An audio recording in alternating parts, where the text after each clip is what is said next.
did you realize basketball was your calling? I was always a junkie. I was a terrible player. And this is my revenge in the game. I'd like to say the most athletic thing I've ever done in my life is jump to a conclusion. But I was always a junkie. My brother and I would go to every college doubleheader in the old garden back in the late 50s. Connie Hawkins was my first idol when I was in the 8th grade, following around from playground to playground. And that was the golden age of New York City basketball. Growing up in New York City in the late 50s and early 60s, how could you not fall in love with the game? Now, when you come to game to scout, what's the first thing you're looking in a player? Well, I'm looking. I chart players with 13 different categories, and I just try to figure out what level they can play at, what position they'd be recruited for, which different ingredients they would need to play at that level.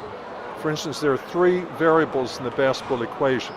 First is pure physical ability, how big, how strong, how quick, how fast, how high someone jumps.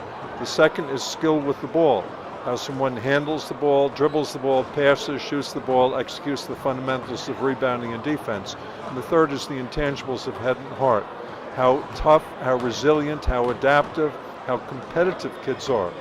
Now, when you look at a player, if you look at a guard like a Mike Almanansi, he's a guard. He's got to have more intangibles than, let's say, a Jamel Allen's got to have.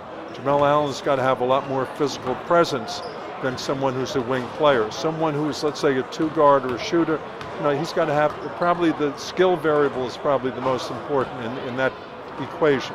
So you try to figure it out, and then this makes it sound like a scientific equation, which it's not. When you watch kids play for 60 years and see kids go on and have success to the next level and not have success to the next level, it's as much of a feel as anything.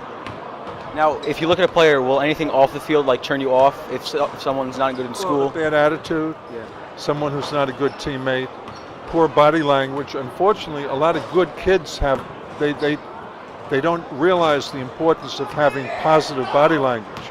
Like even a Bobby Hurley, who was a great competitor, he would make faces and pout. And when he was a freshman at Duke, Mike Krzyzewski made up, instead of a highlight tape, a low light tape of all his mannerisms on the court, and showed it to him. And he came to realize, do I really look like that kind of a jerk? And he changed his body language. Lance Stevenson, who was never a bad kid, always had bad body language. And I think that was one of the reasons a lot of people got down on him. Now I'm really happy the success he's having now with Indiana. But it's things like that are turnoffs. But mainly kids who play basketball, players are people who play the game in order to win. They do what their team needs in order to win. They don't go out there to showcase their talent, to show what they can do, that they can shoot threes and put the ball through their legs and behind their back. They do whatever their team needs in order to win the game. Now, what do you think separates you from other scouts or gurus? I have no idea. I don't know if I'm separated from anyone.